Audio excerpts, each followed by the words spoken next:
Assalamualaikum warahmatullahi wabarakatuh. Salam sejahtera untuk kita semua. Om Swastiastu, Namo Buddhaya, salam kebajikan. Keterangan Menteri Koordinator Bidang Pembangunan Manusia dan Kebudayaan pada sidang Mahkamah Konstitusi Jakarta 5 April 2024. Yang mulia Ketua dan anggota Majelis Hakim Mahkamah Konstitusi. Pada hari ini saya sebagai Menteri Koordinator Bidang Pembangunan Manusia dan Kebudayaan Republik Indonesia akan menyampaikan butir-butir penting berkenaan dengan program-program pemerintah, khususnya yang berkaitan dengan penanganan kemiskinan dan perlindungan sosial. Hal ini sesuai dengan tugas pokok dan fungsi Kementerian Koordinator Bidang Pembangunan Manusia dan Kebudayaan yang selanjutnya disebut Kemenko PMK dan yang mempunyai tugas penyelenggaraan koordinasi, sinkronisasi, dan pengendalian untuk urusan kementerian dalam penyelenggaraan pemerintahan di bidang pembangunan manusia dan kebudayaan berdasarkan Perpres nomor 35 tahun 2020 tentang Kementerian Koordinator Bidang Pembangunan Manusia dan Kebudayaan. Tugas Kemenko PMK tersebut dilaksanakan untuk memberikan dukungan pelaksanaan inisiatif dan pengendalian kebijakan berdasarkan agenda pembangunan nasional dan penugasan Presiden. Sementara itu, fungsi dari Kemenko PMK diantaranya ialah 1. Melakukan koordinasi dan sinkronisasi perumusan, penetapan, dan pelaksanaan kebijakan kementerian dan lembaga. 2. Melakukan pengendalian pelaksanaan kebijakan kementerian atau lembaga. 3. Pengelolaan dan penanganan isu yang terkait dengan bidang pembangunan manusia dan kebudayaan. 4. Pengawalan terhadap program prioritas nasional dan kebijakan yang diputuskan oleh Presiden dalam sidang kabinet. Yang mulia Ketua dan anggota Majelis Hakim Konstitusi, berdasarkan hasil survei sosial ekonomi atau Susenas Maret 2023 yang dilakukan oleh Badan Pusat Statistik atau BPS, angka kemiskinan nasional mencapai 9,36%. Sementara target RPJMN tahun 2020-2024 ditetapkan sebesar 6,5 sampai dengan 7,5%. Agar target dapat terpenuhi, diperlukan pendekatan kebijakan khusus melalui berbagai program di kementerian dan lembaga dan pemerintah daerah. Sementara itu, untuk kemiskinan ekstrim, kita harus terus mengupayakan agar target 0% berdasarkan Inpres nomor 4 tahun 2022 dapat terwujud pada tahun 2024 dan mudah-mudahan target tersebut dapat tercapai, mengingat program penghapusan kemiskinan ekstrim sudah mencapai angka 1,12% pada Maret 2023. Perlu kami sampaikan yang mulia, pada Maret 2022, kemiskinan ekstrim masih berada pada angka 2,04%, berarti capaian dalam 1 tahun terakhir sebesar 0,92%. Ketua dan anggota Majelis Hakim Konstitusi yang kami muliakan, perhitungan angka kemiskinan di Indonesia adalah menggunakan pendekatan pengeluaran. Dengan pendekatan tersebut, menghasilkan garis kemiskinan secara nasional sekitar 554.458 per kapita per bulan, dengan komposisi garis kemiskinan makanan sebesar 408.522 atau 74,21% dan garis kemiskinan bukan makanan sebesar 141.936 atau 25,79%. Maka dengan demikian dapat kami simpulkan bahwa faktor pembentukan kemiskinan, kami ulangi, faktor pembentuk kemiskinan di Indonesia 3/4-nya adalah komoditas pangan. Selain itu, BPS menyebutkan bahwa rata-rata rumah tangga miskin di Indonesia memiliki 4,71 orang anggota rumah tangga. Dengan demikian, besarnya garis kemiskinan per rumah tangga secara rata-rata adalah sebesar 2.592.657 per rumah tangga miskin per bulan. Oleh karena itu, untuk menjaga daya beli kelompok masyarakat miskin, terutama komoditas pangan menjadi sangat penting. Begitu juga dengan memberikan bantuan bahan pangan langsung melalui program-program bantuan sosial dan bantuan pangan cadangan pangan pemerintah atau CPP.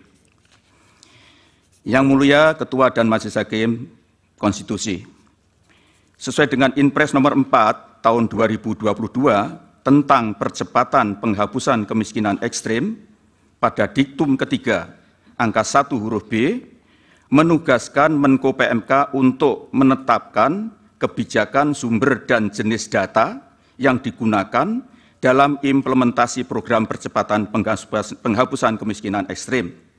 Dan angka 1 huruf C, mengkoordinasikan penyiapan data penerima dengan nama dan alamat atau by name by address sasaran penghapusan kemiskinan ekstrim bersama Kementerian Sosial, Kementerian Dalam Negeri, Kementerian Desa, Pembangunan Daerah Tertinggal dan Transmigrasi, Badan Kependudukan dan Keluarga Berencana Nasional, Kementerian Perencanaan Pembangunan Nasional atau Badan Perencanaan Pembangunan Nasional, dan Badan Pusat Statistik.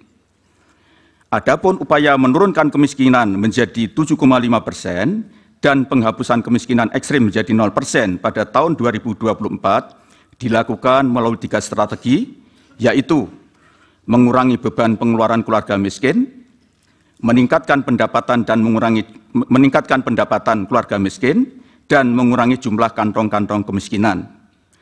Ketiga strategi tersebut harus dilakukan secara bersama-sama, serempak, saling melengkapi dan berkelanjutan, dan berkesinambungan, baik oleh pihak pemerintah pusat, pemerintah daerah, maupun non-pemerintah, yaitu akademisi, swasta, masyarakat, dan lain-lainnya. Yang Mulia Ketua dan Anggota Majelis Hakim Konstitusi, salah satu upaya yang dilakukan oleh pemerintah untuk memastikan target tersebut terpenuhi adalah melalui program perlindungan sosial. Program ini merupakan pengejawantahan amanat konstitusi dan peraturan perundang-undangan yang memberikan mandat kepada negara untuk melindungi fakir miskin dan kelompok rentan. Hal ini sesuai dengan Undang-Undang Dasar Negara Republik Indonesia Pasal 34 ayat 1 yang berbunyi fakir miskin dan anak-anak yang terlantar dipelihara oleh negara. Ayat 2, negara mengembangkan sistem jaminan sosial bagi seluruh rakyat dan memberdayakan masyarakat yang lemah dan tidak mampu sesuai dengan martabat kemanusiaan. Program perlindungan sosial yang antara lain dimaksudkan untuk mengurangi beban pengeluaran, peningkatan pendapatan, dan penghapusan kantong-kantong kemiskinan telah mendapatkan persetujuan DPR RI dengan alokasi anggaran perlindungan sosial tahun 2024 sebesar 496,8 triliun yang tersebar di berbagai program dan pelaksanaannya oleh kementerian lembaga sesuai dengan fungsi dan tugas masing-masing. Adapun komposisi anggaran perlindungan sosial terdiri dari berbagai macam subsidi, bantuan sosial, dan jaminan sosial. 1. Subsidi, antara lain subsidi energi, yaitu BBM listrik dan LPG, subsidi pupuk, subsidi bunga kur, dan lain-lain. Yang 2, bantuan sosial, antara lain berupa program Keluarga Harapan atau PKH, program sembako atau BPNT, asistensi rehabilitasi sosial atau atensi, Kartu Indonesia Pintar, dan Kartu Indonesia Pintar Kuliah. Yang ketiga, jaminan sosial, yaitu berupa bantuan iuran bagi peserta BPJS Kesehatan, yaitu penerima bantuan iuran PBI yang jumlahnya sekitar 98 juta jiwa. Program perlindungan sosial sebagaimana tersebut di atas dalam kaitannya dengan masalah kemiskinan dan kemiskinan ekstrim adalah dimaksudkan untuk mencegah terjadinya kenaikan angka kemiskinan sekaligus untuk mencapai target penurunan angka kemiskinan yaitu 7,5% serta penghapusan kemiskinan ekstrim 0% pada tahun 2024. Yang Mulia Ketua dan anggota Majelis Hakim Konstitusi, terkait dengan program bantuan pangan beras cadangan pangan pemerintah atau CPP yang diberikan kepada masyarakat pada bulan Januari hingga Juni 2024 adalah merupakan program perpanjangan dari tahun 2023. Adapun tujuannya adalah untuk memitigasi risiko bencana El Nino dan untuk mempertahankan daya beli masyarakat, dikelola dan merupakan kewenangan Badan Pangan Nasional atau Bapanas. Bantuan pangan beras CPP adalah bukan merupakan bagian dari bantuan sosial reguler, namun merupakan bantuan bahan pangan yang diberikan oleh pemerintah. Bantuan pemerintah dalam bentuk bantuan pangan beras atau CPP pada tahun 2024 dilaksanakan berdasarkan Perpres nomor 125 tahun 2022 tentang penyelenggaraan data P3KE adalah merupakan hasil triangulasi data existing dari data DTKS Kemensos, pemutakhiran data kependudukan tahun 2023 atau PK23 PKKBN, data kependudukan dan catatan sipil atau Dukcapil Kemendagri, serta data penerima program Bansos dari Online Monitoring System Perbendaraan dan Anggaran Negara atau OMSPAN Kementerian Keuangan. P3KE adalah basis data yang berisi informasi yang memiliki peringkat kesejahteraan lebih dari 80% keluarga atau penduduk di Indonesia. Data P3KE juga telah digunakan oleh 25 kementerian dan lembaga dan seluruh pemerintah daerah untuk berbagai program percepatan penghapusan kemiskinan ekstrem sesuai dengan Inpres nomor 4 tahun 2022 sebagaimana yang telah kami sebutkan di atas. Bantuan sosial dan bantuan pemerintah lainnya antara lain bantuan pangan beras CPP, bantuan pangan stunting, adalah merupakan program pemerintah yang tidak dikhususkan pada satu kementerian tertentu dan memerlukan koordinasi lintas sektoral. Yang Mulia Ketua dan anggota Majelis Hakim Konstitusi, selanjutnya mengenai keterlibatan kami dalam penyaluran bantuan sosial maupun penyaluran bantuan pangan beras CPP adalah sesuai dengan tugas Kemenko PMK yang diatur dalam Perpres nomor 35 tahun 2020, yaitu melakukan koordinasi, sinkronisasi, dan pengendalian penyelenggaraan pemerintahan di bidang pembangunan manusia dan kebudayaan, di mana bantuan sosial adalah merupakan bagian yang tak terpisahkan dari tugas pokok dan fungsi Kemenko PMK sesuai dengan Permenko PMK nomor 4 tahun 2020 tentang organisasi dan tata kerja Kemenko PMK. Pelaksanaan tugas tersebut dimaksudkan untuk memberikan dukungan pelaksanaan inisiatif dan pengendalian kebijakan berdasarkan agenda pembangunan nasional dan penugasan Presiden. Untuk keperluan tersebut di atas, kami melakukan berbagai kunjungan kerja guna memastikan bahwa pelaksanaan penyaluran bantuan sosial reguler maupun bantuan pangan beras CPP berlangsung sebagaimana yang diharapkan. Adapun pemilihan wilayah kunjungan kerja ditentukan melalui beberapa pertimbangan, diantaranya keadaan tingkat kemiskinan ekstrim, tingkat prevalensi dan angka stunting, faktor geografi dan demografi masyarakat, serta kondisi pelaksanaan bantuan sosial maupun bantuan pemerintah lainnya di lokasi tersebut, termasuk bagaimana inisiatif pemerintah daerah dalam melaksanakan strategi penanganan kemiskinan serta masalah pembangunan manusia dan kebudayaan pada umumnya. Khusus dalam kaitannya dengan pemantauan bantuan pangan beras CPP dilakukan untuk memastikan ketersediaan bahan pangan tersebut di gudang Bulog dan memastikan bantuan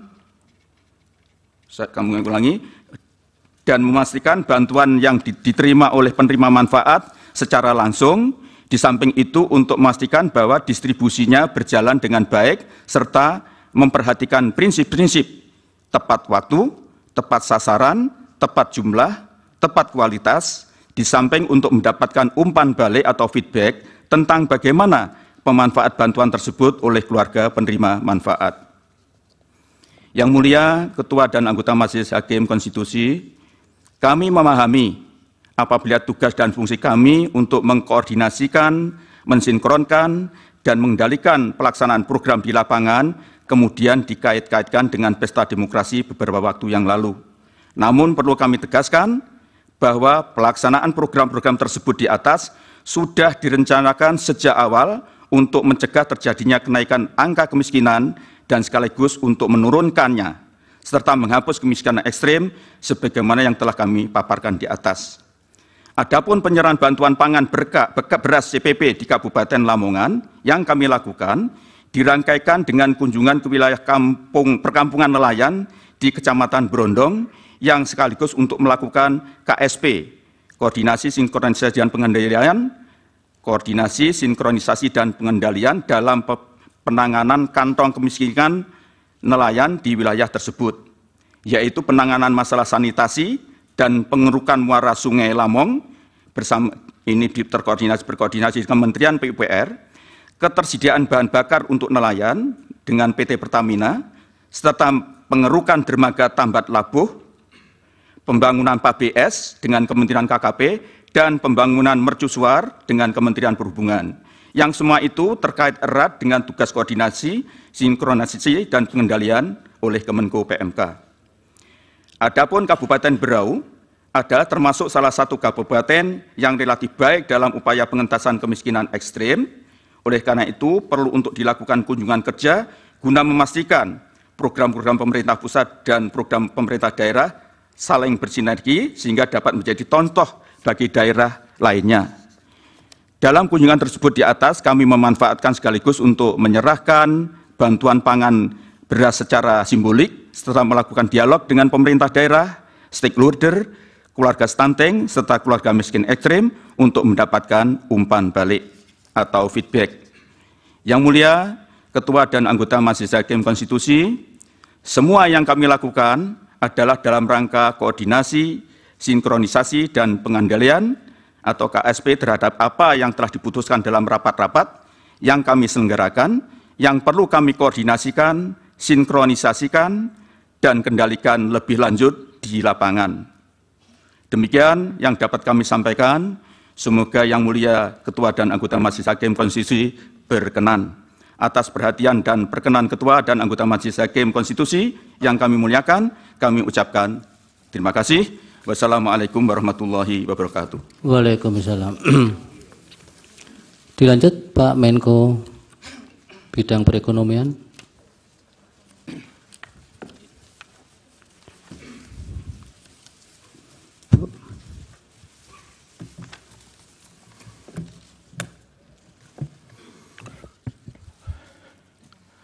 Assalamualaikum warahmatullahi wabarakatuh. Waalaikumsalam. Yang Mulia Ketua Majelis Hakim Mahkamah Konstitusi Bapak Suhartoyo, Yang Mulia Anggota Majelis Hakim Mahkamah Konstitusi Bapak Saldi Isra, Yang Mulia Anggota Hakim Mahkamah Konstitusi Bapak Arif Hidayat, Yang Mulia Majelis Hakim Mahkamah Konstitusi Bapak Ibu Eni Nurbaningsih, Yang Mulia Anggota Majelis Hakim Mahkamah Konstitusi Bapak Daniel Yusmik Pancastaki, Yang Mulia Majelis Hakim Mahkamah Konstitusi Bapak Guntur Hamzah, Yang Mulia Anggota Hakim Mahkamah Konstitusi Bapak Ridwan Mansur, Yang Mulia Anggota Majelis Hakim Mahkamah Konstitusi Bapak Asrul Sani, Yang Mulia para terhormat para pemohon, kuasa hukum, Bapak Ibu yang kami hormati. Izinkan kami membawa slide Pak Ketua. Silakan. Untuk dapat ditayangkan. Berkenan dengan undangan Mahkamah Konstitusi kepada kami untuk menyampaikan keterangan pada sidang perselisihan hasil pemilu Presiden dan Wakil Presiden tahun 2024 di Mahkamah Konstitusi. Perkenankan kami menyampaikan penjelasan dengan pelaksanaan program perlindungan sosial yang di dalamnya terdapat pelaksanaan bantuan sosial oleh pemerintahan Kabinet Indonesia Maju di bawah pimpinan Bapak Presiden Joko Widodo dan Wakil Presiden Bapak Ma'ruf Amin tahun 2019-2024. Kalau Slide-nya slide-nya mohon ditayangkan. sebentar, Bapak.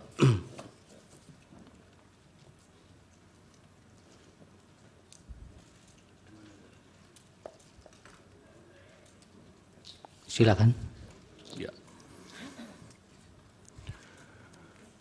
Perlindungan sosial itu adalah program pemerintah untuk melindungi masyarakat terhadap berbagai kerentanan yang merupakan pelaksanaan amanat konstitusi pasal 34 Undang-Undang Dasar Negara Republik Indonesia tahun 1945 dan peraturan perundang-undangan yang terkait. Perlinsos pada masa kritis ditujukan untuk menjaga daya beli masyarakat, terutama masyarakat miskin dan rentan. Stop dulu, Pak Menteri. Mohon Tayangannya ada slide-nya ya. kendala ya. Ya.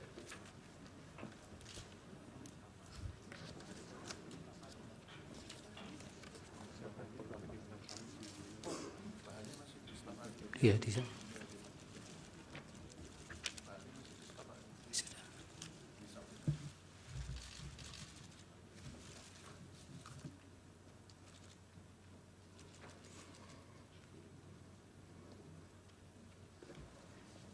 Iya, ini bahannya masih di staf Bapak ini, masih Sudah diserahkan Pak. diserahkan. Pak Itu Ketua masih di Majelis. set. Ya.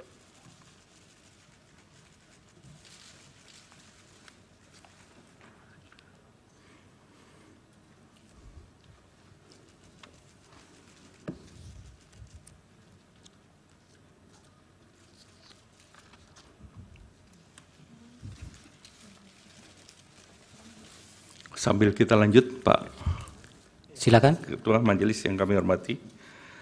Besaran perlinsos setiap tahun mengalami fluktuasi sejalan dengan perkembangan perekonomian dan sejak tahun 2020 besaran perlindungan sosial berada di atas angka 440 triliun.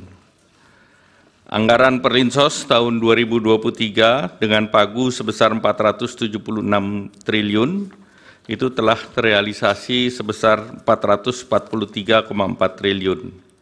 Sedangkan anggaran tahun 2024 ditetapkan dengan pagu sebesar 496,8 triliun, sebagaimana yang ditetapkan dalam Undang-Undang Nomor 19 Tahun 2023 tentang APBN tahun 2024. Kenaikan anggaran perlinsos pada tahun 2024 utamanya disumbang oleh kenaikan anggaran subsidi energi dan juga pergerakan nilai tukar rupiah.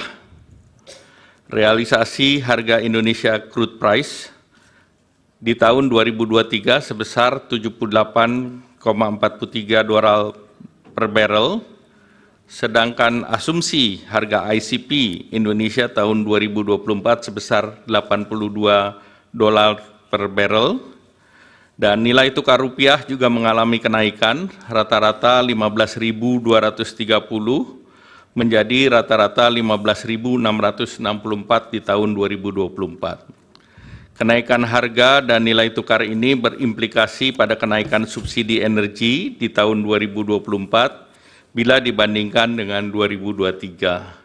Juga terjadi kenaikan volume BBM dari 16,5 juta kiloliter menjadi 19,5 juta kiloliter. Anggaran perlindungan sosial yang terbesar berupa subsidi BBM, listrik, LPG, pupuk, PSO, kredit program dengan share 58,3% pada tahun 2024 dan 55,9% tahun 2024 yang mengalami kenaikan. Jadi kenaikan BBM itu salah satu komponen utama yang mulia.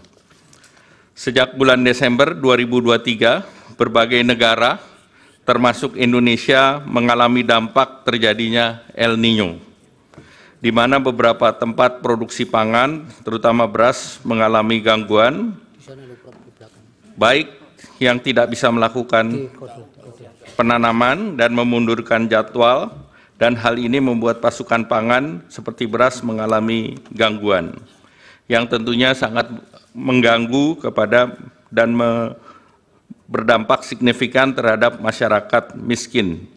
Oleh karena itu, beberapa negara melakukan bantuan sosial, antara lain Singapura memberikan $800 per orang untuk mengatasi kenaikan biaya hidup dengan anggaran sebesar 13 triliun. Dan ini juga dilakukan di bulan September. India memberikan bantuan baik itu cereal maupun minyak bagi 800 juta orang dengan anggaran sebesar 2.200 triliun, dan ini juga dilakukan antara bulan September sampai dengan November tahun lalu. Selain bantuan sosial, bantuan beberapa negara, Malaysia juga memberikan bantuan keluarga untuk 8,7 juta keluarga atau 25,4% penduduk dengan anggaran setara dengan 25 triliun periode Januari sampai Desember 2023 dan dilanjutkan 2024 sampai dengan September. Filipina memberikan bantuan tunai untuk 2,3 juta petani, ini juga akibat El Nino, setara dengan 3,47 triliun pada bulan September 2023. Bantuan pangan di India itu 800 juta, 372 triliun, dan subsidi pupuk sebesar 25,5 miliar di tahun bulan November 2023 dan juga diberlakukan Januari 2024. Singapura memberikan paket dukungan hidup untuk hampir separuh penduduk 2,5 juta mulai September 2024. Amerika Serikat memberikan bantuan dalam bentuk food stamp untuk 41 juta orang atau 21,6 juta rumah tangga dengan paket bantuan inflasi yang setara dengan 17 juta dan juga perlindungan dampak perubahan iklim ekstrim dengan nilai setara 835 triliun. Nah, bantuan sosial di Indonesia, misalnya bantuan pangan, itu diberikan kepada 22 juta orang atau 7,9% dari penduduk. Ini lebih rendah dari Malaysia yang 25,6%, Singapura 41,7%, dan India 55,6%, dan Amerika 12,1%. Nah, pelaksanaan Perlinsos melalui bantuan sosial antara lain program pemerintah yang terdiri dari pertama bantuan sosial reguler, yang ke B adalah Perlinsos lainnya, dan C pada kondisi tertentu. Yang termasuk dalam bantuan sosial reguler adalah PKH, tadi sudah disampaikan oleh Pak Menko PMK. Ini merupakan program pemberian bantuan sosial kepada keluarga atau seseorang miskin dan rentan yang terdaftar di dalam data program penanganan fakir miskin, diolah oleh Pusat Data dan Informasi Kesejahteraan Sosial dan ditetapkan sebagai keluarga penerima manfaat ataupun PKH. Landasannya adalah Undang-Undang Nomor 40 Tahun 2004 tentang Sistem Jaminan Sosial Nasional, Undang-Undang Nomor 11 Tahun 2009 tentang Kesejahteraan Sosial, PP 39 Tahun 2012 tentang Penyelenggaraan Kesehatan Sosial, dan Peraturan Menteri Sosial Nomor 1 Tahun 2018 tentang Program Keluarga Harapan. Kartu sembako merupakan bantuan sosial pangan yang disalurkan secara non-tunai setiap bulan kepada keluarga penerima manfaat, landasan hukum Undang-Undang 11 2009, PP 39 Tahun 2012 tentang Penyelenggaraan Kesejahteraan Sosial, Perpres 63 Tahun 2017 tentang penyaluran bansos secara non-tunai, dan Permensos Nomor 4 Tahun 2023 tentang pelaksanaan program sembako.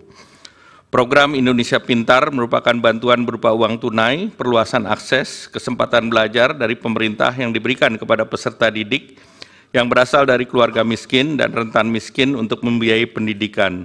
Landasan hukum Inpres 7 Nomor Tahun 2014 tentang pelaksanaan program simpanan keluarga sejahtera, program Indonesia Pintar, program Indonesia Sehat untuk membangun keluarga produktif. Kartu Indonesia Pintar Kuliah ini adalah bantuan pendidikan dan pemerintah bagi lulusan SMA atau sederajat, memiliki potensi akademik baik dan memiliki keterbatasan ekonomi. Landasan hukum pasal 76 Undang-Undang 12 tahun 2012 tentang pendidikan tinggi. PBI Jaminan Kesehatan Nasional ini adalah bantuan iuran kesehatan diberikan kepada fakir miskin dan orang tidak mampu yang dibayarkan pemerintah kepada BPJS Kesehatan.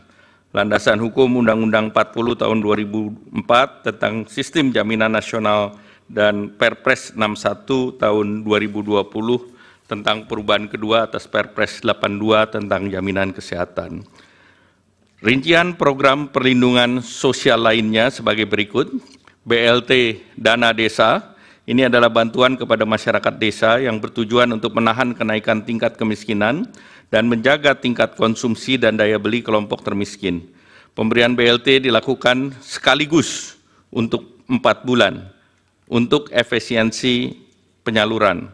Landasan hukum Undang-Undang 6 tahun 2014 tentang desa sebagaimana diubah dalam Undang-Undang Cipta Kerja, Peraturan Pemerintah Nomor 37 tahun 2023 tentang pengelolaan transfer ke daerah, Peraturan Menteri Keuangan 146 tahun 2023 tentang pengalokasian dana desa di setiap desa, penyaluran dan penggunaan dana desa untuk tahun anggaran 2024. Pembiayaan ultramikro ini merupakan program tahap lanjutan dari bantuan sosial untuk menjadi kemandirian usaha, menyasar usaha mikro yang berada di lapisan terbawah yang belum difasilitasi dengan perbankan melalui program kredit usaha rakyat. Landasan hukum Kementerian Keuangan tahun nomor 193 PMK 05 2020 tentang pembiayaan ultramikro.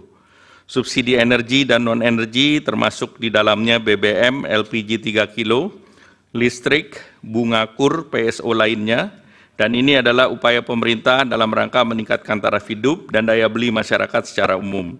Pos ini memiliki nilai anggaran terbesar sebagaimana tadi telah dijelaskan sebelumnya. Di tahun 2024 ini mencapai 277 triliun. Kemudian jaminan kehilangan pekerjaan adalah iuran yang ditanggung pemerintah untuk jaminan sosial bagi pekerja atau buruh yang mengalami pemutusan hubungan kerja. Landasan hukum PP 37 tahun 2021 tentang penyelenggaraan program jaminan kehilangan pekerjaan. Bapak Ketua Majelis dan anggota yang kami hormati, program perlindungan sosial pada kondisi tertentu adalah sebagai berikut.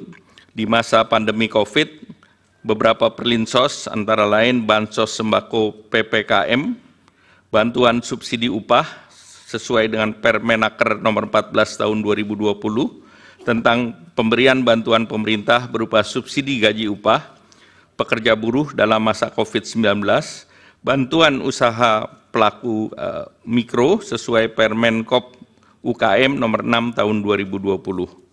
Kemudian juga terjadi saat kenaikan harga komoditas global.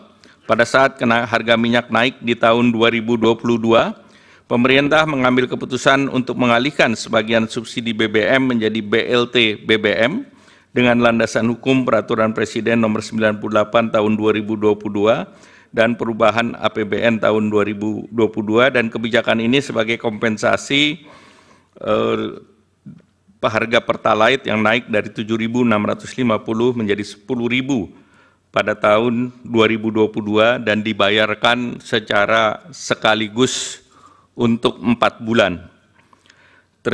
Pada saat terjadi resiko global 2023 dan 2024, pemerintah mengeluarkan kebijakan BLT El Nino dan bantuan pangan untuk mendapati dampak dari pergantian musim dari kemarau ke musim hujan, dan dikhawatirkan badai El Nino dapat mengganggu produksi beras serta mengurangi daya beli masyarakat.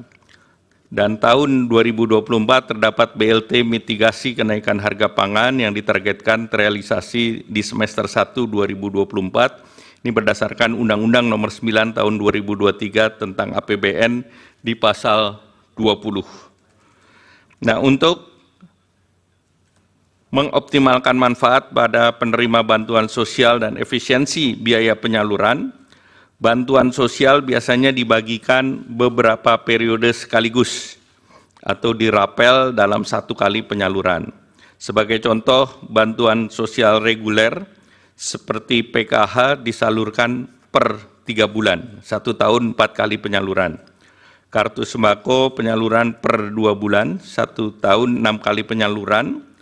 BLT BBM sekaligus untuk 4 bulan.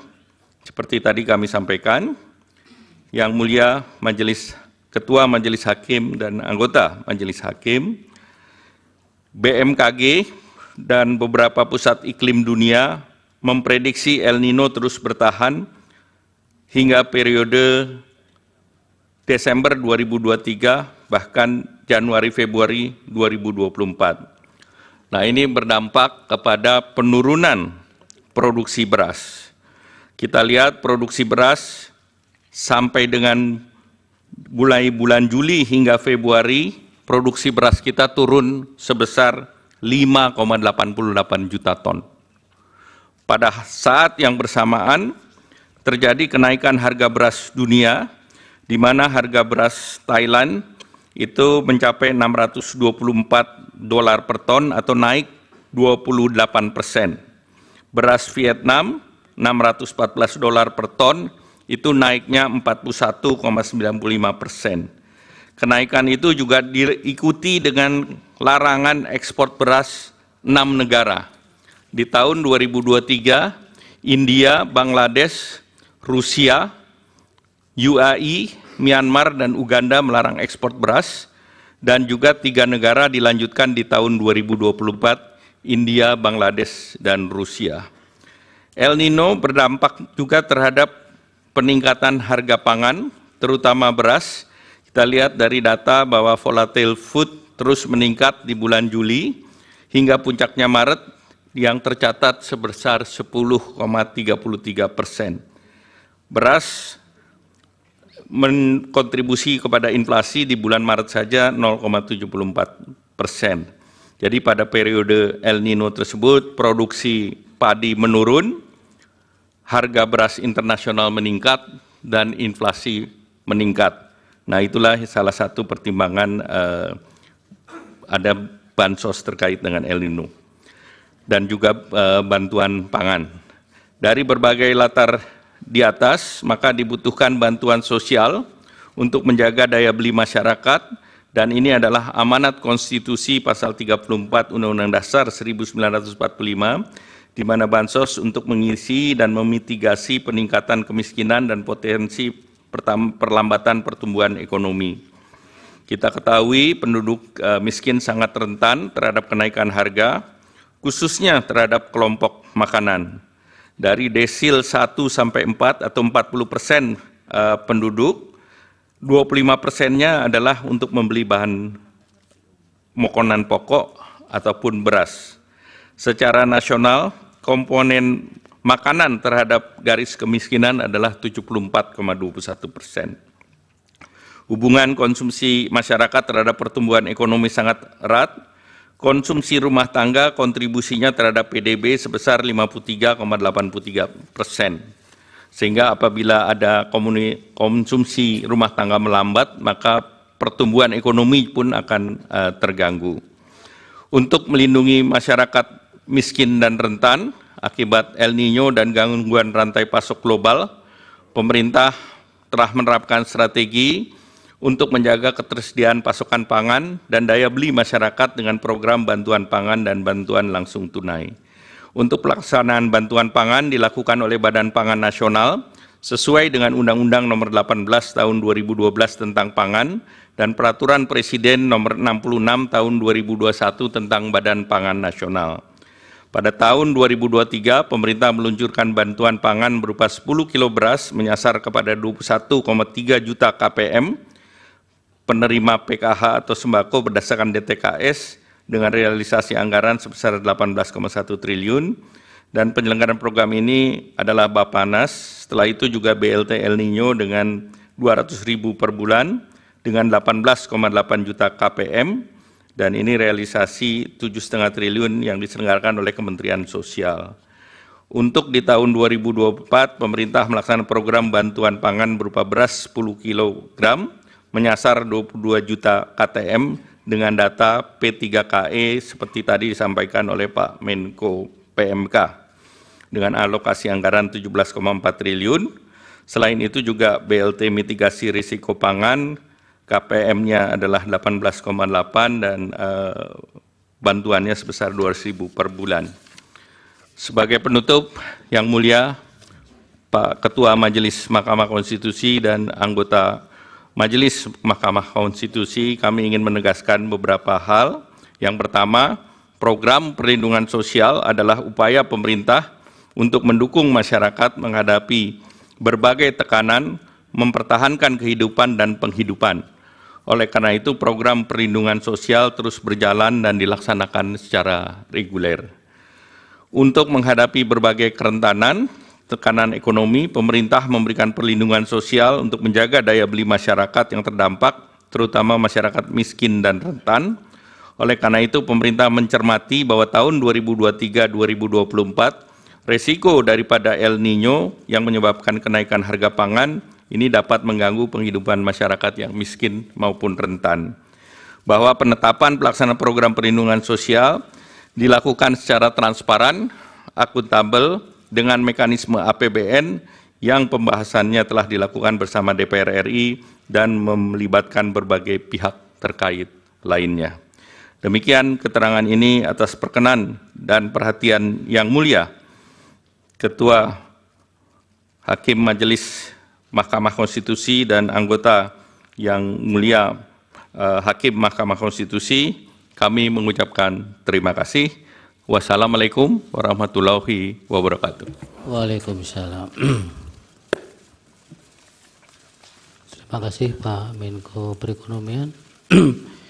Dilanjut untuk selanjutnya Ibu Menteri Keuangan.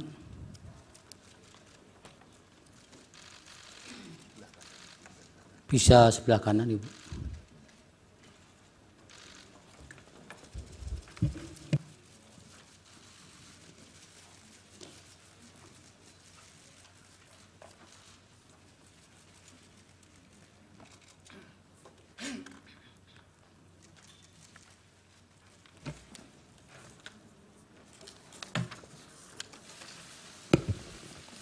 Terima kasih Yang Mulia. Bismillahirrahmanirrahim. Assalamualaikum warahmatullahi wabarakatuh. Salam sejahtera, salam, Om Swastiastu, Namo Buddhaya, salam kebajikan.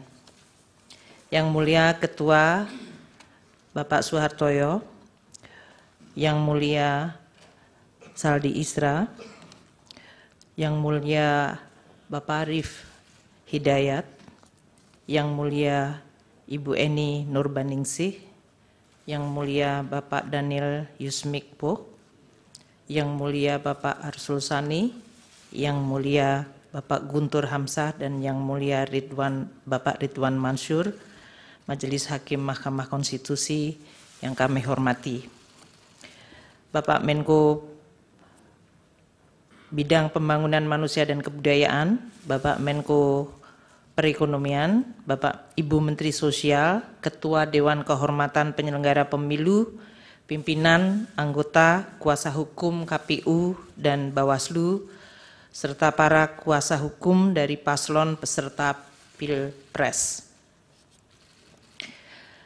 Sehubungan dengan permintaan Mahkamah Konstitusi kepada Menteri Keuangan untuk dapat memberikan keterangan dalam persidangan perselisihan hasil pemilihan umum atau PHPU Presiden dan Wakil Presiden tahun 2024, perkenankanlah kami menyampaikan keterangan terkait dengan alokasi dan penyaluran anggaran perlindungan sosial sesuai dengan tugas dan fungsi Menteri Keuangan. Kami sungguh bersyukur dan mengaturkan terima kasih untuk kesempatan memberikan keterangan di forum Mahkamah Konstitusi yang mulia ini. Anggaran pendapatan dan belanja negara atau APBN adalah instrumen penting dan strategis serta penentu untuk mencapai cita-cita bernegara, dan oleh karenanya harus dikelola dan dijalankan dengan penuh tanggung jawab dengan tata kelola yang baik, transparan, dan akuntabel. Forum di Mahkamah Konstitusi yang mulia ini kami percayai menjadi salah satu cara merawat nalar publik dengan menjelaskan dan mendiskusikan bagaimana APBN menjadi sarana gotong royong anak bangsa, di mana yang mampu berkontribusi lebih besar dan yang tidak mampu perlu dibantu. Melalui belanja publik termasuk subsidi, bansos, dan jaminan sosial, negara hadir menjalankan mandat merawat kehidupan bersama yang diharapkan menuju kesejahteraan yang berkeadilan. Melampaui aneka perbedaan yang menjadi hitah bangsa, APBN kita harapkan menjadi sarana bagi segenap elemen bangsa untuk berpartisipasi dan berkontribusi. Kiranya melalui proses politik yang selama ini dijaga secara terbuka, transparan, dan akuntabel, APBN harus terus kita jaga sebagai fondasi dan sekaligus modal politik bangsa Indonesia mencapai tujuan bernegara. Telah banyak contoh negara-negara yang mengalami krisis ekonomi, sosial, dan bahkan politik akibat pengelolaan APBN yang buruk. Alhamdulillah, Indonesia mampu menjaga instrumen APBN tetap secara kredibel dan sehat. Ini prestasi yang harus terus dijaga. Berdiskursus di forum yang mulia ini patut disyukuri. Forum yang mendorong diskusi sehat dan refleksi tentang awal mula Indonesia dibentuk, mengundang khususnya para generasi muda, agar terpanggil dan turut menghayati kehidupan publik yang baik, melalui perbaikan tiada henti dan tidak kenal lelah. Seperti pepatah kuno mengatakan, vis unita fortior. Dengan kekuatan yang bersatu, kita akan semakin kuat. Yang Mulia Ketua dan Majelis Hakim Mahkamah Konstitusi, Pancasila dan Undang-Undang Dasar 1945 telah mengamanatkan negara untuk melindungi segenap bangsa Indonesia dan seluruh tumpah darah Indonesia, dan untuk memajukan kesejahteraan umum, mencerdaskan kehidupan bangsa, serta ikut melaksanakan ketertiban dunia yang berdasarkan kemerdekaan, perdamaian abadi, dan keadilan sosial. Kehadiran negara untuk mewujudkan kehidupan yang layak dan bermartabat, serta untuk memenuhi hak atas kebutuhan dasar warga negara demi tercapainya kesejahteraan sosial, salah satunya melalui instrumen anggaran pendapatan dan belanja negara atau APBN. APBN adalah instrumen untuk mencapai dan mewujudkan cita-cita hidup bernegara, yaitu masyarakat adil dan makmur. Presiden adalah pemegang kekuasaan pemerintahan yang mengelola keuangan negara sebagai bagian dari kekuasaan pemerintahan berdasarkan pasal 4 ayat 1 Undang-Undang Dasar 1945 dan pasal 6 ayat 1 Undang-Undang Keuangan Negara. Dalam menjalankan kewenangan tersebut, Presiden mengajukan rancangan anggaran pendapatan dan belanja negara atau RAPBN kepada Dewan Perwakilan Rakyat atau DPR untuk dibahas bersama dan untuk mendapat persetujuan DPR menjadi Undang-Undang APBN.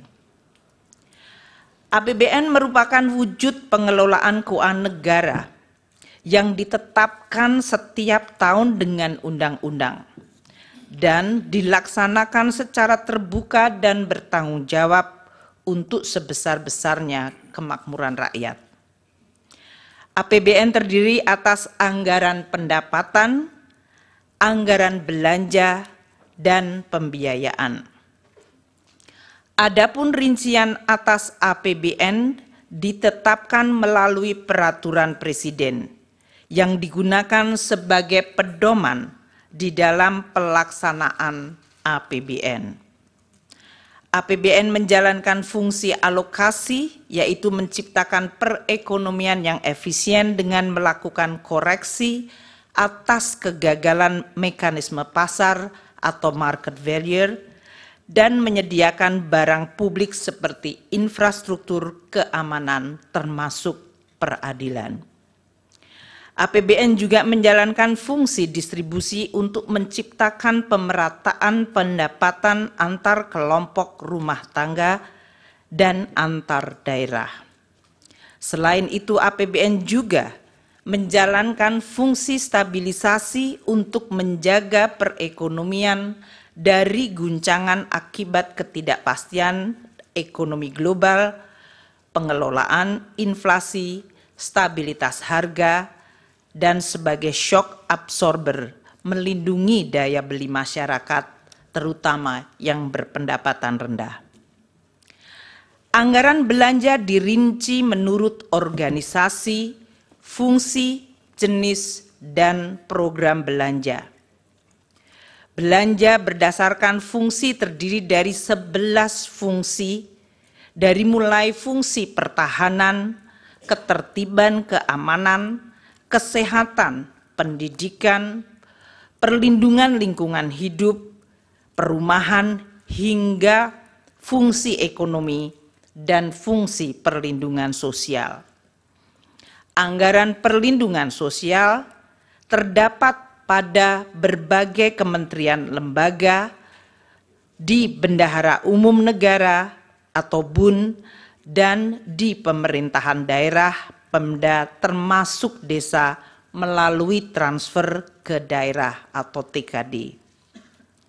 Yang Mulia Ketua dan Majelis Hakim Mahkamah Konstitusi, dalam penjelasan pasal 8 ayat 2, huruf A angka 4, Undang-Undang APBN 2024, yaitu Undang-Undang Nomor 19 Tahun 2023, fungsi ekonomi diartikan sebagai belanja pemerintah pusat yang berdaya guna dalam mendorong pertumbuhan ekonomi dan menjaga daya beli masyarakat di bidang perdagangan, termasuk pengembangan usaha koperasi dan usaha mikro kecil menengah atau UMKM, ketenagakerjaan, pertanian, kehutanan, kelautan, dan perikanan, bahan bakar dan energi, pertambangan, industri, konstruksi, transportasi, serta telekomunikasi dan informatika. Lebih lanjut, penjelasan dalam pasal 8 ayat 2 huruf A angka 11 Undang-Undang APBN 2024, fungsi perlindungan sosial merupakan belanja pemerintah pusat yang berdaya guna dalam memberikan pelayanan pelayanan sosial, jaminan sosial, pemberdayaan sosial, penyuluhan sosial, dan bantuan sosial serta perlinsos lainnya untuk melindungi masyarakat dari kemungkinan terjadinya risiko sosial. Yang Mulia Ketua dan Majelis Hakim Mahkamah Konstitusi, penyusunan dan pembahasan bersama DPR serta penetapan anggaran pendapatan belanja negara sebagai undang-undang melalui siklus yang merupakan rangkaian kegiatan mulai dari perencanaan sampai dengan pertanggungjawaban APBN setiap tahun. Kami akan memberikan ilustrasi penyusunan APBN tahun 2024 ini. Siklus penyusunan dimulai sejak tahun sebelumnya, yaitu tahun 2023, dengan tahapan sebagai berikut. Tahap perencanaan dan penganggaran RAPBN 2024 dijadwalkan pada periode Januari hingga Juli 2023. mencakup penyiapan konsep kerangka ekonomi makro, pokok-pokok kebijakan fiskal atau KEM PPKF, dan rencana kerja pemerintah RKP, dan perencanaan kegiatan serta pagu anggaran oleh kementerian dan lembaga. DPR yang terdiri dari seluruh fraksi partai politik membahas KEM PPKF dan RKP 2024 pada bulan Mei 2023. Presiden menyampaikan nota keuangan dan RUU APBN 2024 kepada DPR pada sidang paripurna tanggal 16 Agustus 2023. Tahap pembahasan RAPBN untuk 2024 terjadi pada periode Agustus hingga Oktober 2023, di mana RUU APBN 2024 telah dapat diselesaikan dibahas antara pemerintah dan DPR dan mendapat persetujuan pada rapat paripurna DPR pada tanggal 21 September 2023. Tahap penetapan Undang-Undang APBN yang dijadwalkan paling lambat akhir Oktober terjadi di mana Undang-Undang APBN 2024 yaitu Undang-Undang 19 tahun 2023 ditetapkan pada tanggal 16 Oktober 2023.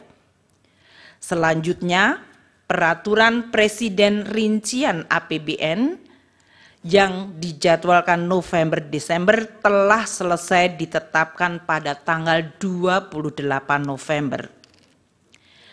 Tahap pelaksanaan APBN pada tahun berjalan yang diawali dengan disahkan dokumen pelaksanaan anggaran dan dilanjutkan dengan pencatatan serta pelaporan per semester.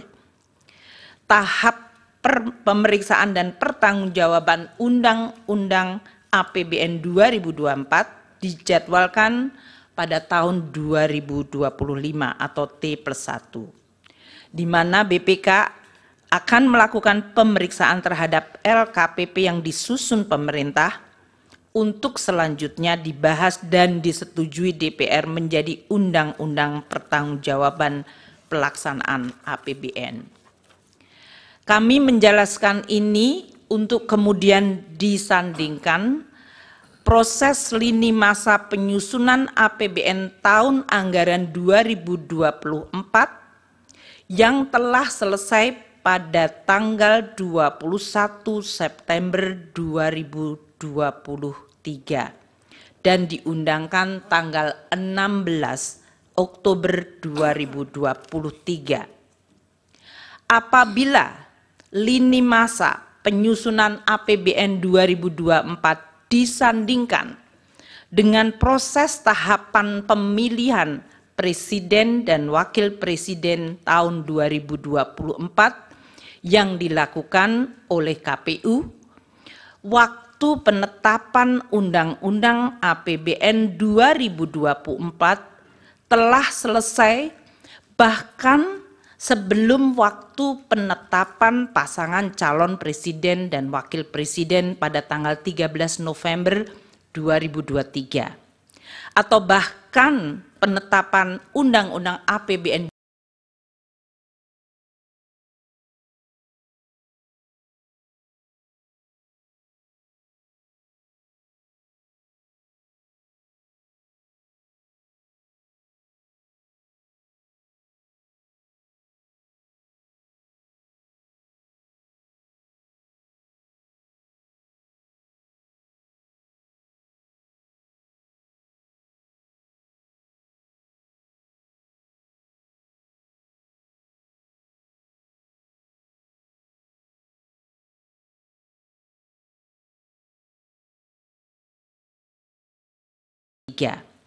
atau bahkan penetapan Undang-Undang APBN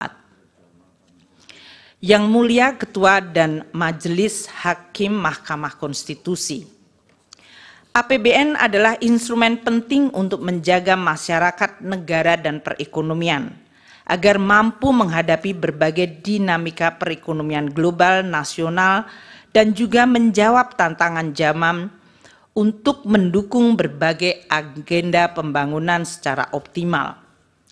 APBN harus didesain secara antisipatif, responsif, dan mampu adaptif di dalam menghadapi berbagai kondisi dan guncangan. Pemerintah dan DPR sepakat untuk menggunakan APBN sebagai instrumen kebijakan kontra-siklus atau counter-cyclical yang sangat penting.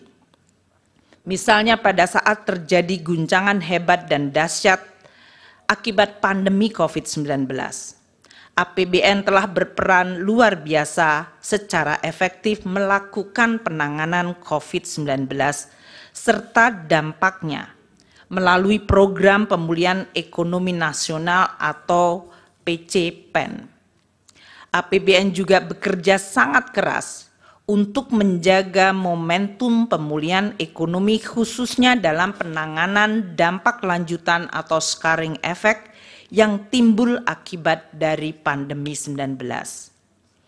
Penyusunan APBN 2024 juga tetap menghadapi berbagai tantangan ketidakpastian perekonomian global seperti inflasi dan suku bunga tinggi di negara-negara maju, juga persaingan geopolitik, khususnya eskalasi perang Rusia dan Ukraina, dan proteksionisme yang meningkat, yang menyebabkan terganggunya rantai pasok pangan dan energi. Selain itu, terdapat tantangan domestik berupa peningkatan investasi yang harus terus dilakukan. Dampak dari El Nino dan cuaca buruk di berbagai daerah telah mengancam ketahanan pangan dan kesejahteraan masyarakat.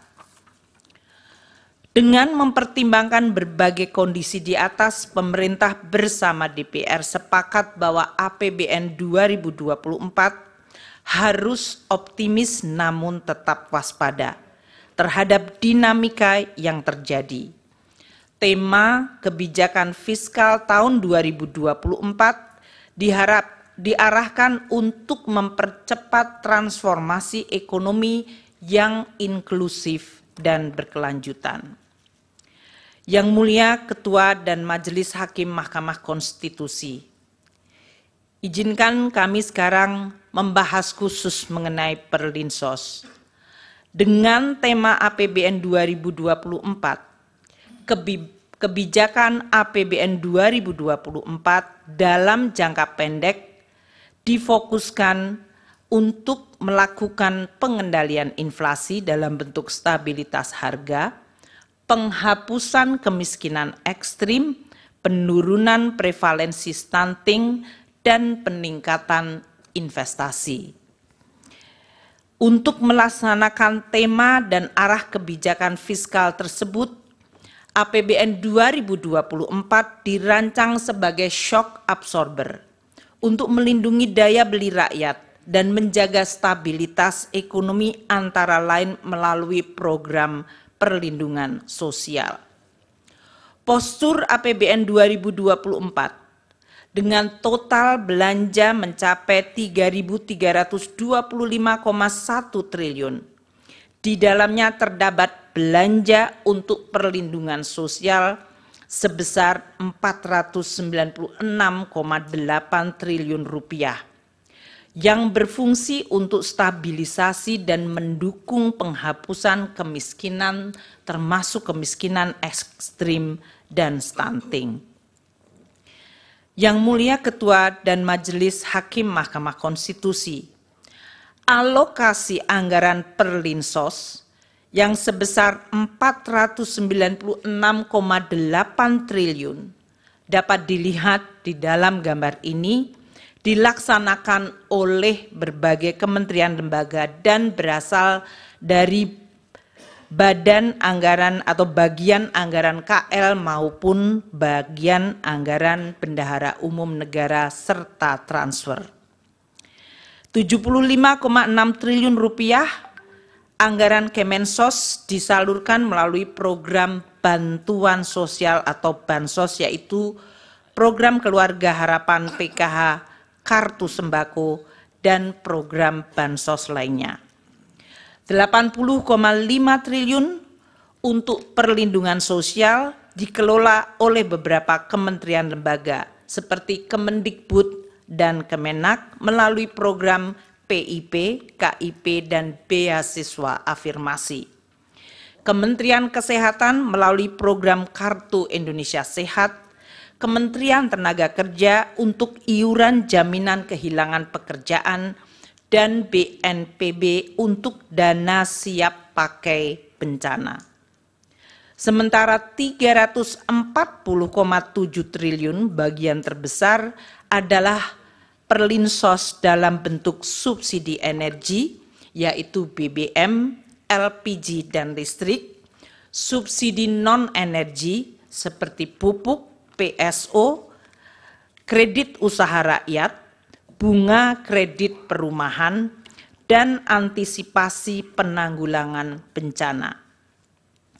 Belanja perlinsos yang disalurkan melalui Kementerian Pendidikan dan Kebudayaan dan Kementerian Agama mengalami kenaikan sebesar 7,47 triliun dibandingkan tahun 2023 dikarenakan adanya kenaikan unit kos jenjang pendidikan menengah dan penambahan sasaran.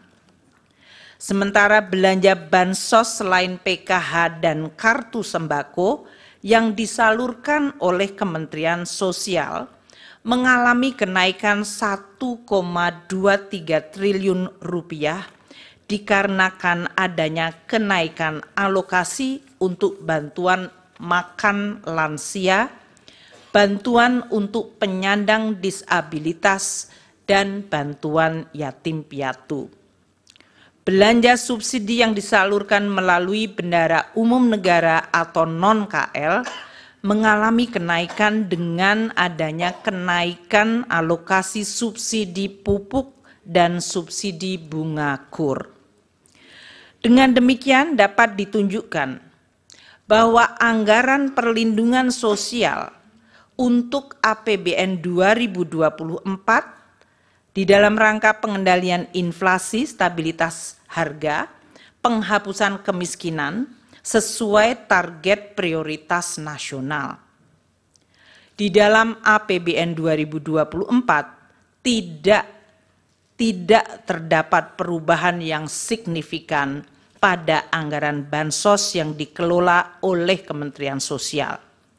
Perubahan perlinsos yang dikelola oleh kementerian lembaga lain seperti Kemendikbud dan Kemenaker adalah akibat kenaikan unit kos dan penambahan penerima Kartu Indonesia Pintar Kuliah serta pembayaran program jaminan kehilangan pekerjaan dan bantuan iuran peserta pekerja bukan penerima upah.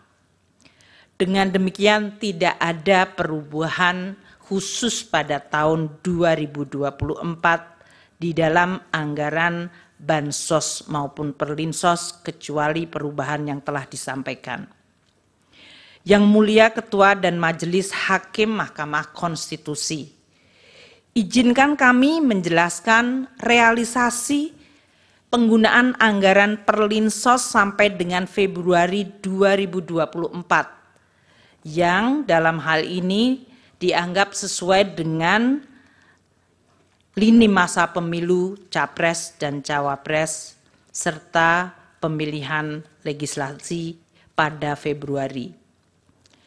Realisasi bansos mencapai sebesar 12,8 triliun sampai dengan Februari 2024. untuk penyaluran program Keluarga Harapan bagi 10 juta keluarga penerima manfaat dan kartu sembako bagi 18,7 juta keluarga penerima manfaat.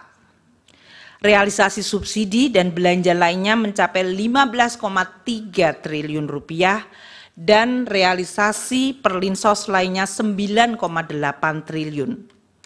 Apabila dilihat pada chart tersebut, realisasi anggaran perlinsos dan bansos dari Kemensos 6 tahun terakhir, yaitu dari 2019 hingga 2024, periode yang sama Januari hingga Februari, tidak terdapat perbedaan pola realisasi belanja perlinsos, kecuali pada tahun 2023, yaitu tahun lalu, di mana perbedaan signifikan adalah pada realisasi bansos Kemensos yang cukup rendah pada 2 bulan pertama dikarenakan adanya penataan kembali kerjasama antara Kemensos dengan perbankan. Ini yang menjelaskan pada saat kami menjelaskan kenaikan 2 bulan pada bansos Kemensos mencapai cukup tinggi adalah akibat baseline 2023 dari bansos Kemensos pada bulan Januari-Februari yang memang waktu itu rendah akibat masih adanya proses penataan kembali kerjasama antara Kemensos dengan perbankan. Berdasarkan uraian ini, dapat kami sampaikan bahwa pola pembayaran perlindungan sosial dan bantuan sosial tahun 2024 tidak mengalami perbedaan dengan pembayaran tahun-tahun sebelumnya. Anggaran perlinsos telah dianggarkan di dalam APBN tahun 2024 sesuai pembahasan dan persetujuan DPR, dan pola realisasinya tidak terdapat perbedaan dibandingkan periode 6 tahun sebelumnya. Yang Mulia Ketua dan Majelis Hakim Mahkamah Konstitusi, dapat kami tambahkan bahwa anggaran perlinsos yang ditunjukkan Presiden dalam RAPBN, yang diajukan Presiden di dalam RAPBN 2024 adalah sebesar 493,5 triliun rupiah. Sedangkan alokasi perlinsos yang ditetapkan dalam Undang-Undang APBN 2024 yang telah disetujui DPR adalah sebesar 496,8 triliun rupiah. Adanya peningkatan dari usulan pemerintah akibat adanya kenaikan anggaran subsidi, akibat perubahan parameter asumsi, kenaikan harga pokok penjualan pupuk, dan kenaikan plafon kredit usaha rakyat. Yang Mulia Ketua dan Majelis Hakim Mahkamah Konstitusi, beralih kepada bantuan pangan. Dalam rangka mendukung pelaksanaan tugas pemerintah di bidang pangan, pemerintah membentuk Badan Pangan Nasional Bappenas melalui Perpres 66 tahun 2021 untuk memenuhi tata kelola pangan secara terarah dan efektif, menciptakan kedaulatan pangan dan ketahanan pangan, serta kemandirian pangan secara nasional. Ini mengacu Undang-Undang 18 tahun 2012. Di dalam pelaksanaan fungsinya, Bappenas menangani kerawanan pangan diantaranya melalui pengadaan, pengelolaan, dan penyaluran bantuan pangan untuk masyarakat berpenghasilan rendah dan terdampak bencana. Penyaluran bantuan pangan yang dilakukan melalui Bappenas bukan merupakan bagian dari perlindungan sosial, namun ditujukan untuk penguatan ketahanan pangan dan stabilitas harga pangan. Di dalam APBN ini masuk fungsi ekonomi, bukan fungsi perlinsos. Pada tahun 2023, Bappenas mempunyai anggaran 10,2 triliun rupiah dan sudah memberi bantuan pangan kepada 21,53 juta keluarga penerima manfaat. Pemberian dilakukan oleh Perum Bulog selama periode September-November 2023 berupa pemberian 10 kg beras. Dalam proses pencairan alokasi bantuan pangan yang dimohonkan oleh Bappenas, diperlukan review oleh BPKP untuk menjamin akuntabilitas dari permohonan yang diajukan. Sedangkan untuk tahun 2024, Bappenas memiliki anggaran sebesar 6,71 triliun rupiah atau justru turun 30% dari anggaran 2023. Yang Mulia Ketua dan Majelis Hakim Mahkamah Konstitusi, pelaksanaan dan pengelolaan APBN dihadapkan pada tantangan perekonomian yang terus berubah secara dinamis. Tantangan tersebut dapat dipicu oleh tensi geopolitik yang berdampak pada volatilitas harga komoditas, terjadinya inflasi tinggi dan suku bunga tinggi atau higher for longer yang mengakibatkan tekanan pada nilai tukar dan perlambatan pertumbuhan ekonomi. Di sisi lain, APBN sebagai instrumen andalan yang penting harus terus dijaga agar tetap sehat, kredibel, dan sustainable. Oleh karena itu, APBN di dalam pelaksanaannya harus terus dikelola secara dinamis, agar tetap bisa terjaga dan efektif menjaga stabilitas ekonomi dan melindungi rakyat, serta mendukung proses pembangunan berkelanjutan. Pengelolaan APBN yang dinamis tersebut dilakukan melalui penyesuaian-penyesuaian seperti dilakukannya refocusing belanja, atau bahkan pernah dilakukan pemotongan belanja seperti pada saat menghadapi guncangan pandemi COVID-19. Penyesuaian yang lebih ringan dilakukan melalui proses automatic adjustment sebesar 5% dari belanja kementerian lembaga. Hal ini untuk mendorong penajaman prioritas belanja kementerian lembaga tanpa mengorbankan target capaian prioritas KL. Hal ini diatur dalam Undang-Undang Nomor 19 2023 tentang APBN 2024 Pasal 28 ayat 1 huruf E dan penjelasannya. Automatic adjustment bermanfaat untuk juga menambah daya tahan APBN di dalam menghadapi berbagai kemungkinan dinamika global dan nasional. Yang Mulia Ketua dan Majelis Hakim Mahkamah Konstitusi, APBN yang sehat, kredibel, dan berkelanjutan adalah fondasi penting bagi kehidupan berbangsa dan bernegara dalam sistem demokrasi yang terbuka dan transparan. APBN juga menjadi instrumen check and balance yang sehat bagi rakyat untuk dapat mengevaluasi cara kerja dan hasil kerja pemerintah. Sebagai instrumen kebijakan yang begitu penting, APBN akan terus dijaga bersama dengan tata kelola yang baik, secara amanah dengan integritas dan profesionalisme yang tidak boleh dikompromikan. APBN adalah alat penting bagi semua generasi bangsa, baik generasi hari ini maupun generasi yang akan datang, di dalam mencapai cita-cita bersama, yaitu terwujudnya gemah ripah loh jinawi toto tentrem kerto raharjo, baldatun toibatun warobun ghafur, negeri yang damai, adil, makmur, dan sejahtera. Demikianlah penjelasan kami yang kami sampaikan, dan atas perhatian Yang Mulia Ketua dan Majelis Hakim Mahkamah Konstitusi, kami ucap terima kasih. Wassalamualaikum warahmatullahi wabarakatuh. Om Santi Santi Santi Om.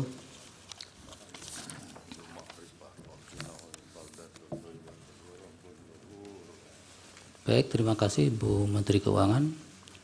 Dilanjut dari Ibu Menteri Sosial.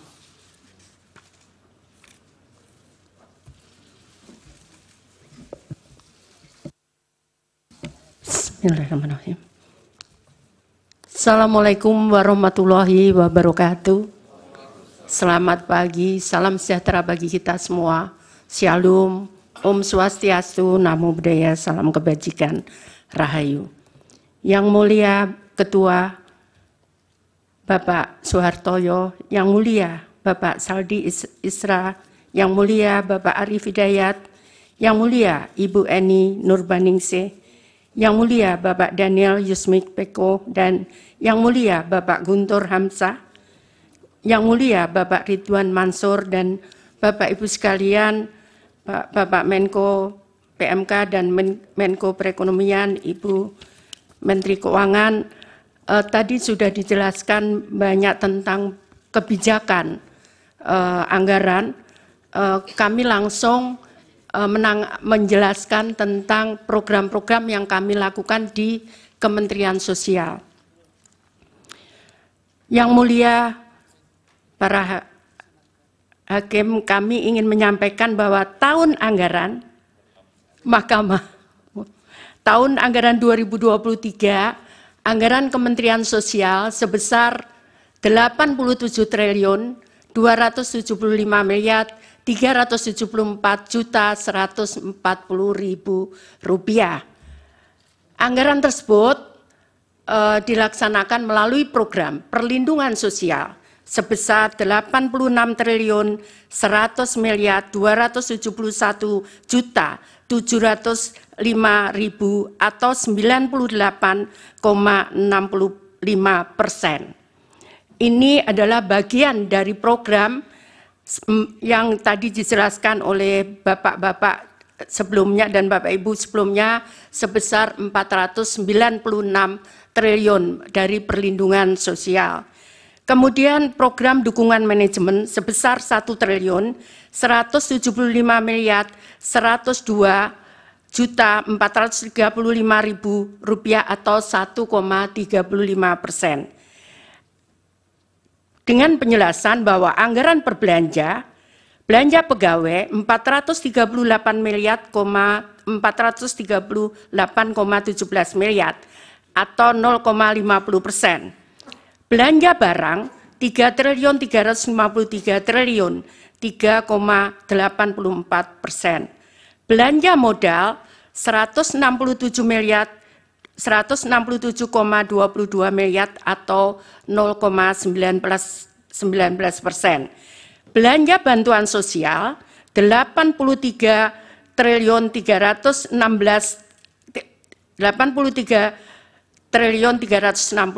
miliar atau 95,46%.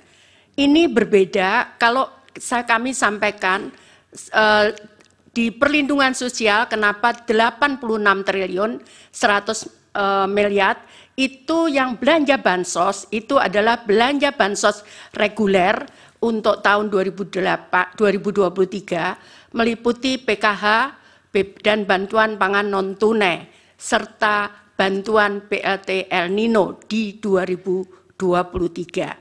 Sedangkan untuk sisanya perlindungan sosial itu ada bantuan atensi, ada permakanan untuk lansia yang tidak ada keluarga, dan permakanan untuk disabilitas serta untuk anak yatim. Dan kebetulan pada tahun 2023 itu ada untuk anak gagal ginjal akut. Kami akan menjelaskan setelahnya. Pada tahun anggaran 2024, Kementerian Sosial anggaran dari 2023 sebesar 87 triliun 275 miliar itu turun menjadi 79 triliun 214 miliar 83.464.000. Penjelasannya adalah anggaran per program perlindungan sosial 78.196.767.000 rupiah atau 98,54% itu belanja bantuan sosial. Di sebelahnya yang berwarna kuning 75 triliun, 61 triliun 95,46% itu di luar bantuan El Nino. Sehingga kami kembali reguler menyerahkan bantuan reguler PKH dan BPNT. Kemudian program dukungan manajemen 1.189.886.697.000 atau 1,46%. Jadi kalau kita bandingkan anggaran tahun 2023 dan 2024, tadi sudah kami sampaikan bahwa anggaran kami turun dari 87.374.140.000 turun menjadi 79.214.083.464.000 rupiah. Hal ini karena belanja BLT El Nino keluar dari bantuan di 2024 dengan rincian sebagai tertera di atas. Adapun belanja bansos Kementerian Sosial tahun 2023 dan 2024. Bantuan sosial 2023 PKH atau program Keluarga Harapan itu sebesar 10 juta KPM dengan pagu 28.709.816.300.000 rupiah. Ini tetap di 2024 tetap 10 juta targetnya, namun realisasinya tidak bisa persis sama 10 juta karena begitu saya netapkan hari ini dengan data, tiap bulan kami perbaiki data karena ada yang meninggal, ada yang lahir, ada yang pindah, sehingga kami harus menetapkan tiap bulan, karena kalau sesuai Undang-Undang 13/2011 itu 1 tahun 2 kali, maka kami sudah terlambat karena yang meninggal sudah banyak, kemudian yang lahir juga banyak, sehingga kami rubah sekarang ini tiap bulan kami menetapkan data penerima bantuan sosial. Yang kedua adalah kartu sembako.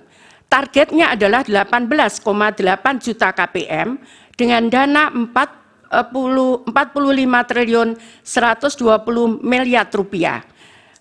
Sama di 2024 itu program sembako 18 dengan target yang sama 18,8 juta KPM. Salur datanya adalah 18,62. Tadi sama, tidak bisa persis sama karena di saat proses ada perubahan-perubahan.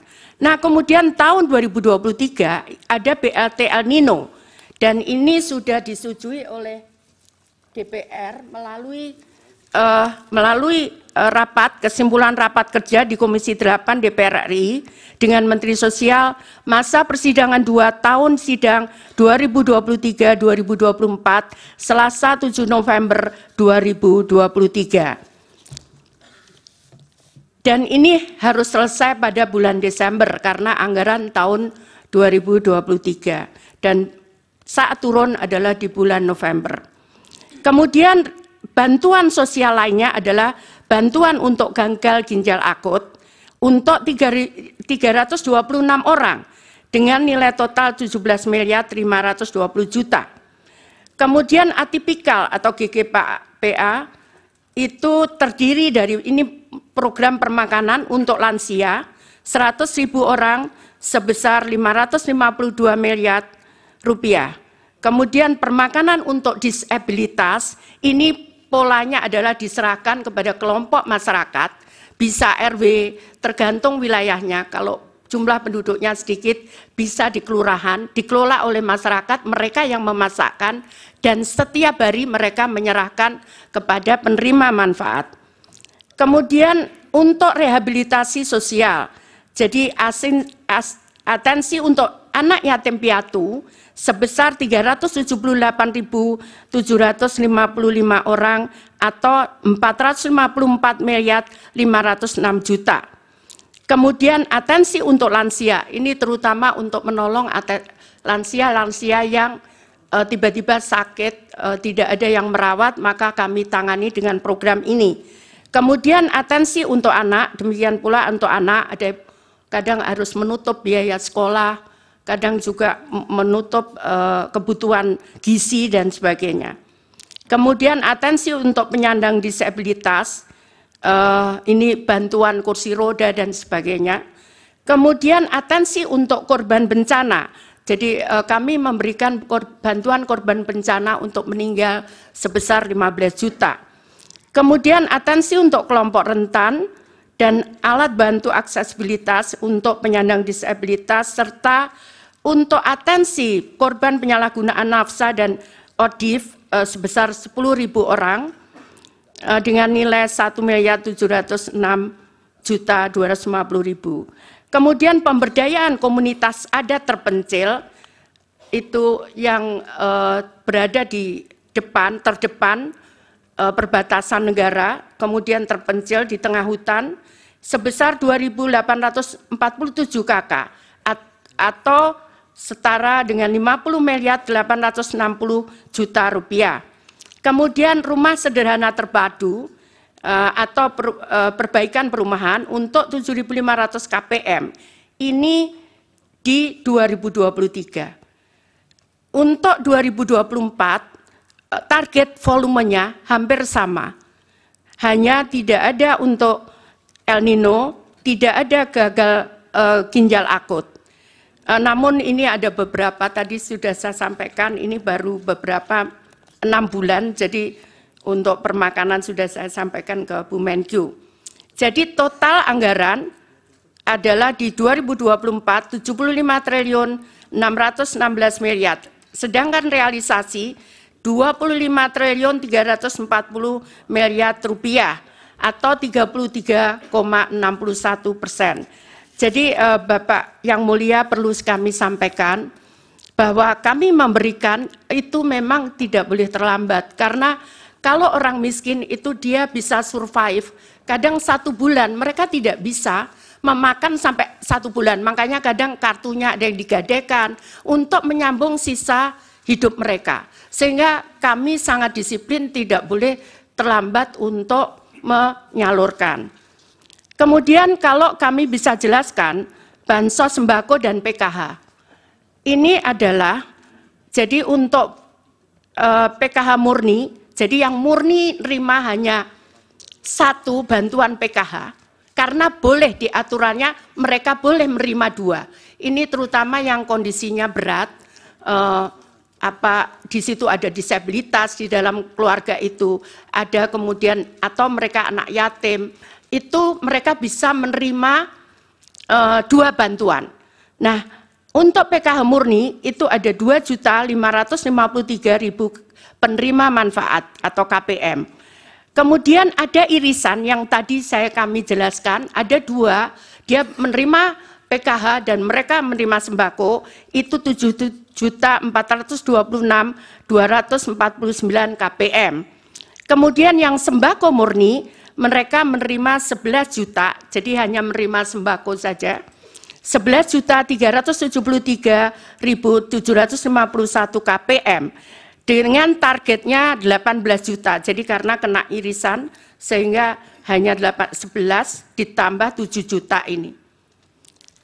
Totalnya adalah 21.353.000 keluarga penerima manfaat. Kemudian proses penyaluran bansos, karena kami dasarkan pada Perpres nomor 63 tahun 2017 tentang penyaluran bantuan sosial secara non-tunai pasal 3, bahwa kami menyampaikan ke Kementerian Keuangan untuk proses permintaan pembayaran. Melalui rekening Kemenq kemudian menyalurkan kepada rekening penyalur, ini ada Bank Himbara dan ada PT Pos. Kenapa kita pilih PT Pos? Karena proses di bank itu membutuhkan waktu 3 bulan. Untuk mulai mereka buka rekening, kemudian sehingga mereka punya rekening dibutuhkan waktu 3 bulan. Sehingga untuk yang tadi kami sampaikan, kalau dia meninggal, kemudian harus diganti istrinya atau anaknya, itu mereka tidak bisa kemudian off, kita berhenti. Kalau meninggal bukan tiba-tiba serta-merta dia menjadi kaya. Karena itu kemudian itu yang baru-baru pengganti itu kita salurkan lewat PT Pos. Ini kesepakatan dengan Wakil Menteri BUMN karena bank tidak bisa menerbitkan di bawah 2 juta, di bawah 3 bulan. Kemudian langsung masuk ke rekening KPM. Jadi bukan kita serahkan, langsung masuk ke rekening KPM. KPM bisa ngambil di bank, di ATM. KPM bisa ngambil di saat penyaluran, tapi tetap masuk di rekening KPM. Jadi ini bukan kita berikan uang cash langsung. Tidak bisa seperti itu karena kami dasarnya adalah Perpres nomor 63 tahun 2017. Jadi langsung ke rekening, kemudian dia demikian, terima kasih, mohon maaf kalau ada yang kurang berkenan, saya akhiri. Wassalamualaikum warahmatullahi wabarakatuh. Salam sejahtera bagi kita semua, salam Om Santi, Santi, Santi Om Namo Buddhaya, salam kebajikan, Rahayu. Baik, terima kasih Ibu Menteri Sosial. Baik, sebelum ke para hakim, saya minta dijelaskan dulu dari Kementerian Bidang PMK. Dari beberapa KL yang ditunjuk sebagai penyalur dana program perlindungan sosial ini yang di bawah koordinator Bapak, bisa dijelaskan Pak, kementeriannya atau KL-nya? Terima kasih Yang Mulia.